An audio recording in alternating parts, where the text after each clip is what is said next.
అంతర్జాతీయ క్రికెటర్లు దేశవాళీలో బరిలోకి దిగడం క్రమంగా తగ్గుతూ వస్తుంది. సిరీస్లకు ఎంపిక కాని వారు మాత్రమే ఆడుతున్నారు.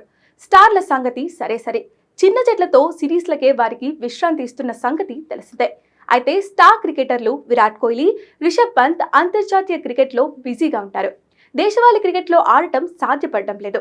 ఇటీవల దులీప్ ట్రోఫీలో కోహ్లీ ఆడలేదు.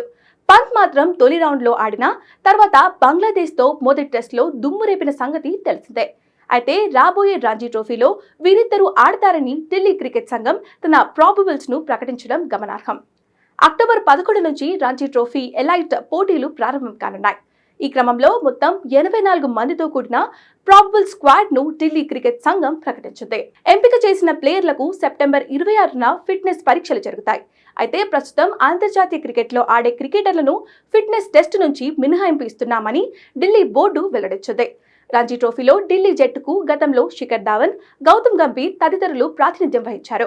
కోహ్లీ చివరిసారిగా 2012-13 సీజన్లో రంజీ ట్రోఫీలో ఆడాడు.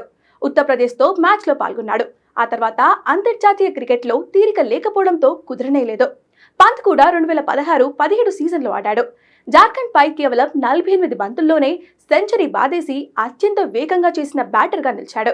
ఇక ఢిల్లీ ప్రాబబుల్స్ లో విరాట్, పంత్కు అవకాశం కల్పించినా వారిద్దరూ బరిలోకి దిగడం కష్టమే. ఎందుకంటే అక్టోబర్ 16 నుంచి న్యూజిలాండ్తో 3 టెస్టుల సిరీస్ ను భారత్ ఆడనుంది. కోహ్లీ, పంత్ ను పక్కన పెట్టడం అసాధ్యం. ఈ సిరీస్ ముగిసిన తర్వాత కొద్ది రోజులకే టీమిండియా ఆస్ట్రేలియా పర్యటనకు వెళ్లనుంది. 5 టెస్టుల బార్డర్ గవాస్కర్ ట్రోఫీలో ఆసీస్తో తలపడనుంది. కాబట్టి వీరిద్దరూ రంజీ ట్రోఫీలో కనిపించే అవకాశాలు చాలా తక్కువ.